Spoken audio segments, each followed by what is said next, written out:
하나님의 말씀 보겠습니다. 오늘 우리에게 주시는 하나님 말씀 신약성경 사도행전 16장 6절에서 9절 말씀입니다. 성령이 아시아에서 말씀을 전하지 못하게 하시거늘 그들이 부르기아와 갈라디아 땅으로 다녀가 무시아 앞에 이르러 비두니아로 가고자 애쓰되 예수의 영이 허락하지 아니하시는지라. 무시아를 지나 드로아로 내려갔는데 밤에 환상이 바울에게 보이니 마게도냐 사람 하나가 서서 그에게 청하여 이르되 마게도냐로 건너와서 우리를 도우라 하거늘. 아멘. 할렐루야. 사순절과 새학년을 준비하는 특별 새벽 기도회 셋째 날입니다. 우리 RC 중고등부 학생들 어제로 겨울 수련회는 끝났지만 오늘도 또 많이 참석해 주셔서 감사합니다.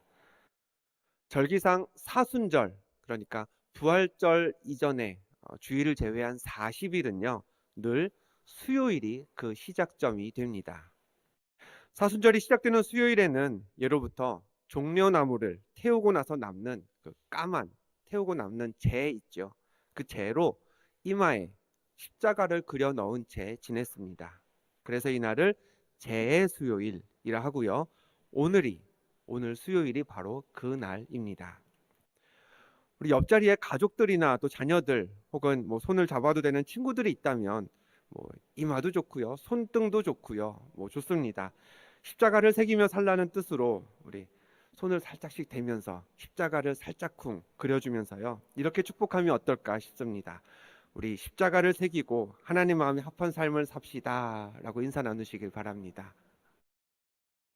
혼자 계신 분들은 그런 마음으로 우리 옆에 계신 분들과 눈빛으로 교환해 주셔도 좋을 것 같습니다. 사도 바울은 성경에 기록된 수많은 인물들 중에서도요, 가장 열정적으로 또 가장 꾸준히 복음을 전한 인물입니다. 오늘 우리가 읽은 본문 6절과 7절에는 바울이 복음을 전하기 위해 가지고 있던 계획이 무엇이었나 기록되어 있습니다. 그들이 부르기아와 갈라디아 땅으로 다녀가 무시아 앞에 이르러 비두니아로 가고자 애쓰되라고 6절과 7절에 기록되어 있죠. 지도를 하나 보여드리겠습니다. 지도 상단부에 부르기아와 갈라디아가 이제 빨간색 동그라미로 표시되어 있습니다. 얼마 전 큰 지진이 있었던 튀르키예 그 나라의 이제 내륙 한복판에 위치하고 있는 지역이죠. 이곳 동그라미 안에 있는 부르기아와 갈라디아에 있던 바울은 서쪽으로, 그러니까 여러분 보시는 화면에서 파란색 선을 따라 왼쪽으로 이동해서 무시아라고 하는 빨간 별표로 표시된 지역에 도착했습니다. 애초에 여기까지 왔던 바울의 목적이 무엇이냐? 다음 화면을 보여주시면요. 화면 위쪽에 있는 비두니아라고 하는 이제 다른 검은색 동그라미로 표시된 지역으로 가기 위해서 이제 비두니아 갈라디아를 거쳐서 무시아까지 왔던 겁니다. 그런데 본문 7절은요. 당시 상황을 이렇게 설명하고 있습니다. 7절에 보면 예수의 영이 허락하지 아니하시는지라라고 했습니다. 비두니아로 가고자 했던 바울의 계획을 예수의 영이 곧 성령께서 허락하지 않으셨던 것이죠. 원래 바울은요 굉장히 목표지향적이고 저돌적인 사람이었습니다. 우리 어린이들도 이해하기 쉽도록 좀 더 다른 말로 표현하면 바울은요 한 번 마음을 먹으면 마음 먹은 대로 해야 그래야 속이 시원한 그런 사람이었습니다. 바울의 성격을 알려주는 대표적인 사건이 있는데요. 원래 여러 지역의 복음을 전하러 여행길을 준비할 때 바울은 혼자 떠나려고 생각하지 않았었습니다. 바나바라는 동역자와 함께 준비했었습니다. 그런데 바울과 바나바 이 둘 사이에 준비 과정에서 의견의 차이가 생기게 되는데요. 전에 함께 전도 여행을 갔을 때 두 사람과 같이 동행했었지만 그러나 중간에 포기했었던 마가라는 사람을 놓고 두 사람의 생각이 달라 충돌하게 됩니다. 바나바는 이렇게 생각했죠.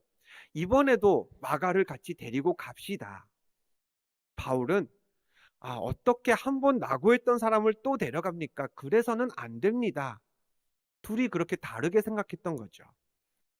한번 실패했어도 덮어주고 다시 기회를 주고자 했던 바나바와 달리 바울은 목표가 이미 정해졌으니 그 목표에 방해되는 사람은, 도움이 되지 않을 사람은, 목표를 실패한 경험이 있는 사람은 결코 같이 하지 않겠다라는 그런 단호함을 보였습니다.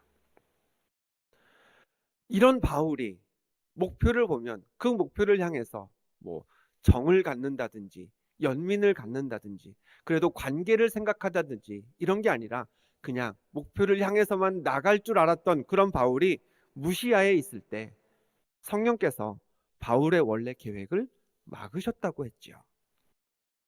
워낙에 추진력이 있고 목표만 향해 달려가는 성격의 바울이었으니 일이 잠시 지체된다? 잘 안 되는 것 같다? 한 번 더 부딪혀 봐야 했습니다. 한 번 더 시도해 봐야 그게 더 바울다운 행동이었죠. 비두니아로 가겠다는 목표를 두고 며칠씩 금식하며 기도했어도 바울이라면 이상하지 않았습니다.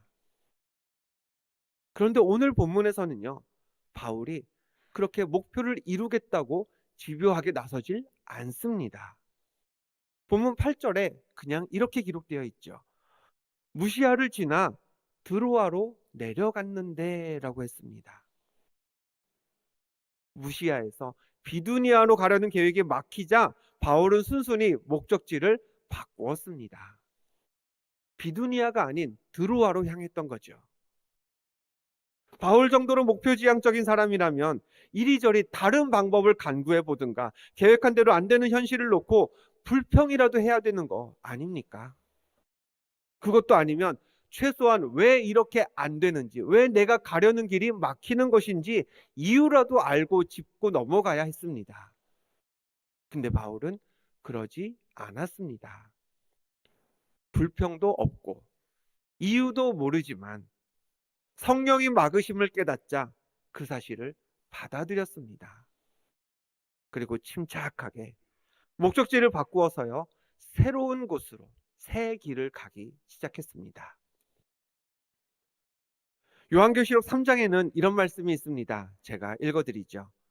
빌라델비아 교회의 사자에게 편지하라. 거룩하고 진실하사 다윗의 열쇠를 가지신 이 곧 열면 닫을 사람이 없고 닫으면 열 사람이 없는 그가 이르시되 라고 했습니다.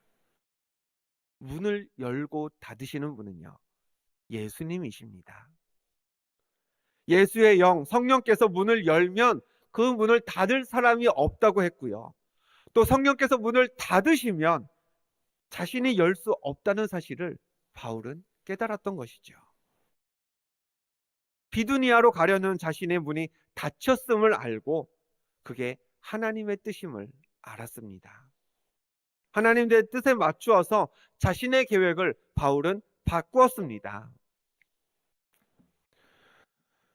우리 공부하는 학생들에게 당신에게는, 너에게는 뭐가 제일 필요하니? 라고 물으면 글쎄요, 가장 많이 나오는 답이 무엇일까요? 제 경험상 지혜 갖기 원합니다. 좋은 성적 갖고 싶어요. 라는 대답보다는요, 좀 더 자유로운 삶을 살고 싶습니다. 자유롭게 생활하고 싶습니다. 라는 답이 더 많이 나오지 않았나 싶습니다. 어떤 자유를 학생들이 원할까요? 자고 싶은 만큼 원 없이 자보는 자유. 하다가 지칠 때까지 게임 좀 해보는 자유. 밤 10시 넘어도 PC방 노래방에서 놀 수 있는 자유. 하고 싶은 일만 해도 아무도 잔소리 안 하는 세상에서 살 수 있는 자유. 학생들이 꿈같이 여기는 그런 자유겠죠. 남들 일하고 공부할 때 그때 마음 편히 그냥 누워서 지내고 싶은 분 혹시 오늘 이 자리에도 계실까요? 멕시코에 그런 사람이 있었습니다. 에스테파니아 산체스라는 여성의 이야기인데요. 변호사로 근무하는 이분은 직장에서 이제 중요한 고객들과 에스컬레이터를 타고 이동하려다가 그 신고 있는 하이힐 때문에 균형을 잃고 그만 크게 넘어졌습니다. 아프기도 아팠지만 이제 사람들 다 보는 데서 넘어지면 여러분은 그 아픔보다 어떤 감정이 더 크던가요? 창피하고 민망하죠. 민망함을 모면하려고 싶었던 그 산체스 양은요. 아, 그래. 내가 여기서 바로 일어나지 말고 그냥 일어나면 그래도 창피하니까 그냥 기절한 척을 해버리자. 그렇게 생각하고 정신을 잃은 척 연기를 하며 누워버렸습니다. 근데 뭐 본인이야 그냥 누워 있었겠지만 회사에서는 난리가 난 거죠. 멀쩡하게 같이 고객들과 걷던 사람이 에스컬레이터 앞에서 갑자기 기절하니까 회사에 머물고 있던 그 비상의료팀이 출동을 해서요. 곧바로 앰뷸런스를 태워서 병원으로 보내버렸습니다. 이러려고 기절했던 건 아닌데 하면서 이제 일이 생각보다 커진 걸 느낀 거죠. 그렇다고 이제 와서 다 연기였습니다. 할 수도 없는 상황이 돼버린 겁니다. 하는 수 없이 산체스 양은 계속 기절한 척 앰뷸런스를 타고 병원까지 갔고요. 의사들은 어디에 문제가 있어서 이 사람이 기절을 했나 알아보려고 막 이런저런 검사를 하기 시작했습니다. 자, 이 사건 어떻게 끝났을까요? 산체스 양은 이런저런 검사를 받다가 우연히 담낭 안에서 커다란 담석이 발견되어서요. 긴급 수술을 받았습니다. 그리고 의도치 않게 받은 그 검사 덕분에 이제 췌장에 영향을 미칠 뻔한 담석을 제때 없앨 수 있었다라는 해피엔딩으로 끝나긴 했습니다만, 네. 근데 이분을 경우에 회사에서 일 안 하고 누워 있었다. 고객들하고 바쁘게 일할 시간에 마음 편히 병원에서 검사받고 누워 있었다. 예. 자유로운 영혼이었다고 할 수 있을까요? 자유는요, 가고 싶은 곳 가고, 먹고 싶은 곳 먹고, 자고 싶을 때 내가 자고, 누워 있을 때 내가 누워 있는 것, 단순히 그게 아닙니다.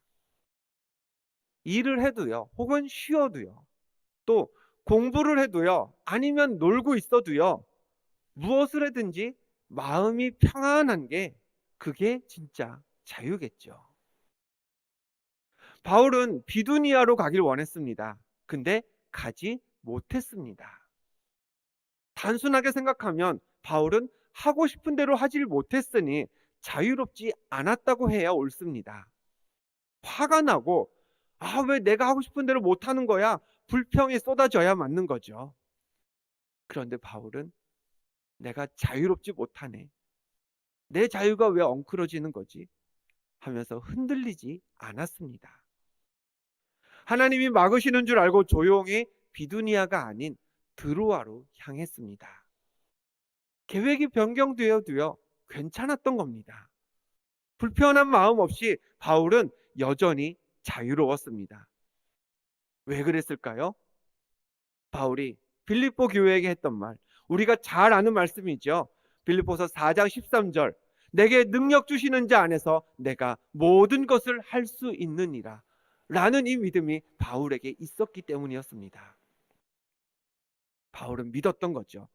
원래 계획했던 비두니아로 가도, 아니면 내 일정이 틀어져서 드로아로 가도, 내가 우리 주 예수 그리스도 안에 있다면 어디를 가든지 복음도 전하고 유익한 모든 일을 나는 할 수 있어 라고 믿었던 겁니다. 하나님이 함께 하신다면 어디에 있든지 못할 일이 없기 때문에 바울은 평안하고 자유롭게 드로아로 향했던 것이죠. 새학년을 앞두고 아이들은 아이들대로, 부모는 부모 나름대로, 또 학생들 젊은이들도 저마다의 계획을 갖게 됩니다. 길을 정하고 목표를 설정하죠. 그런데 때로 하나님은 그런 우리를 막으십니다. 못 갈 이유가 하나도 없는데 문이 열리지가 않습니다. 내가 여기서 멈추게 될 줄은 몰랐는데 더 이상 앞으로 나가지 못할 때가 생기는 거죠. 그러나 모든 것을 하도록 우리에게 능력 주시는 하나님 안에 있는 우리는 멈춘다고 해서 두려워할 필요가 없는 줄 믿습니다. 기대만큼 오르지 못했다고 해서요, 낙심할 이유도 없습니다. 마지막 한꺼풀의 문이 열리지 않는다고 해서 실패했다 말해서는 안 되는 겁니다. 바울의 계획을 막고 또 틀기까지 하면서 갈 길을 제대로 인도하셨던 성령께서 우리의 길 또한 이끄시고 인도하시는 줄 믿기 때문입니다. 하나님, 오늘도 하나님, 이 한 해도 하나님이 내 길 인도하심을 믿습니다. 내 앞에 문을 열고 닫으시는 하나님을 내가 신뢰합니다. 하나님이 날 어디로 이끄시든지 평안과 감사를 잃어버리지 않게 하여 주옵소서.